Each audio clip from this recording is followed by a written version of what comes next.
Mrs. Piggle Wiggle, Chapter 5, The Radish Cure. Up to the time of this story, Patsy was just an everyday little girl. Sometimes she was good and sometimes she was naughty, but usually she did what her mother told her, without too much fuss. But one morning, Patsy's mother filled the bathtub with nice warm water and called to Patsy to come and take her bath. Patsy came into the bathroom, but when she saw the nice warm tub of water, she began to scream and yell and kick and howl like a wild animal. Naturally, her mother was quite surprised to see her little girl acting so peculiarly, but she didn't say anything, just took off Patsy's bathrobe and said, "Now, Patsy, stop all this nonsense and hop into the tub." Patsy gave a piercing shriek and ran from the bathroom stark naked and yelling, "I won't take a bath! I won't ever take a bath! I hate baths! I hate baths!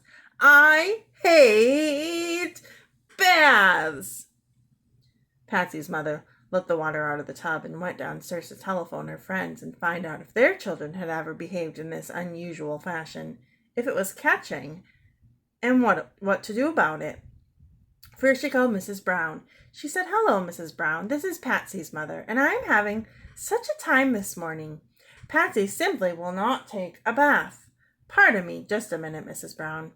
She put down the telephone receiver and went over to Patsy, who was standing in the kitchen door, listening to the telephone conversation and feeling very important.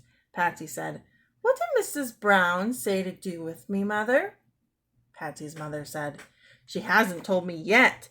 But while I am finding out, you had better march right upstairs and get dressed, and then you can pick up that messy, sticky pasting work you left all over your room last night. Don't come downstairs until single thing is put away." Patsy's mother picked up the telephone, and Mrs. Brown said, "I'm sorry, but I can't offer any suggestions because our little Prunella just adores to bathe. Perhaps Mrs. Grotto could help you." So Patsy's mother called Mrs. Grotto. She said, "Hello, Mrs. Grotto. I just called to ask if you could help me with Patsy. She won't take a bath, and I am at my wit's end." Mrs. Grotto said, "Well, frankly, I don't know what to suggest because our little Paraphernalia simply worships her bath. Of course, Paraphernalia is quite a remarkable child anyway. Why, Thursday afternoon she said—" Yes, I know," said Patsy's mother quickly. "Goodbye, Mrs. Grotto. Thank you anyway." Then Patsy's mother called Mrs. Broomrack. "Good morning, Mrs. Broomrack," she said a little too brightly. "I wonder if you would do me a favor." "Why, of course, dear, of course," said Mrs. Broomrack. "Well," said Patsy's mother, "this morning for the first time in her life, our little Patsy won't take a bath. The very idea seems to make her hysterical, and I don't know what to do." Mrs. Broomrack said, "Why, you poor dear, all alone in that big house with that unmanageable child. Personally, I don't know what to say because our little Cormorant looks forward so to taking a bath. Bathing is his favorite pastime. In fact, sometimes we can't get him out of the tub." "Why don't you let him stay there then?" said Patsy's mother. "Because he might drown," squealed Mrs. Broomrack. "Well," said Patsy's mother as she hung up the phone.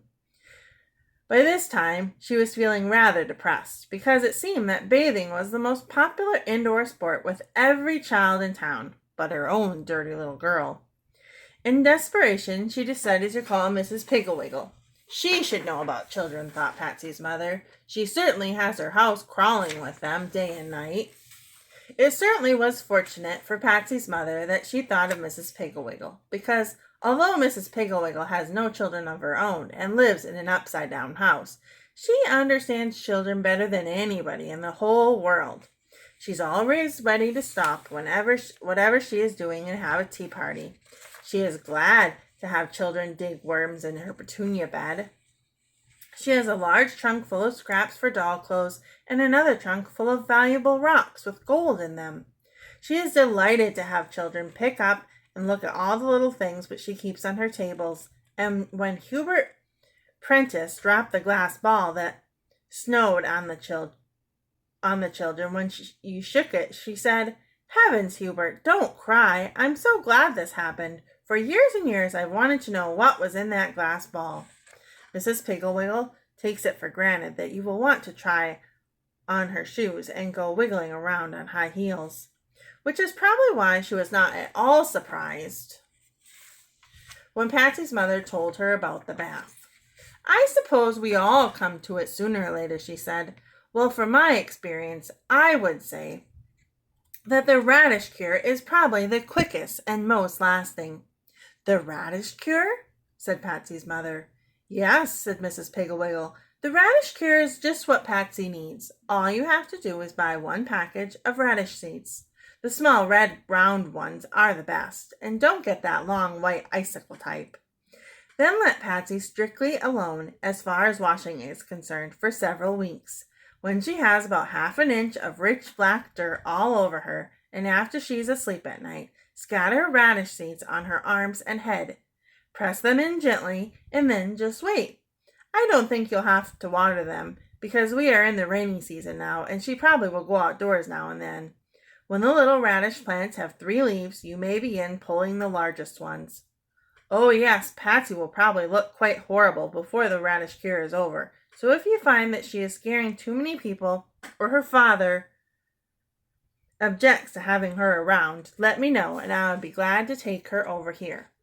You see, all of my visitors are children, and dirt doesn't frighten them. Patsy's mother thanked Mrs. Piggle Wiggle very, very much for her kind advice, and then called up Patsy's father and told him to be sure and bring home a package of radish seeds. Early Red Globe, she thought they were called. The next morning she didn't say one single word to Patsy about a bath, and so Patsy was sweet and didn't act like a wild animal. The next day was the same, and so was the next, and the next. When Sunday came, Patsy was a rather dark, blackish gray color, so her mother suggested that she stay home from Sunday school. Patsy's father, who by this time had been told of the radish cure, didn't say anything to Patsy about washing, but he winced whenever he looked at her. By the end of the 3rd week, they had to keep Patsy indoors all the time because one morning she skipped out to get the mail, and the postman, on seeing her straggly, uncombed, dust-caked hair and the rapidly forming layer of topsoil on her face, neck, and arms, gave a terrified yell and fell down the front steps.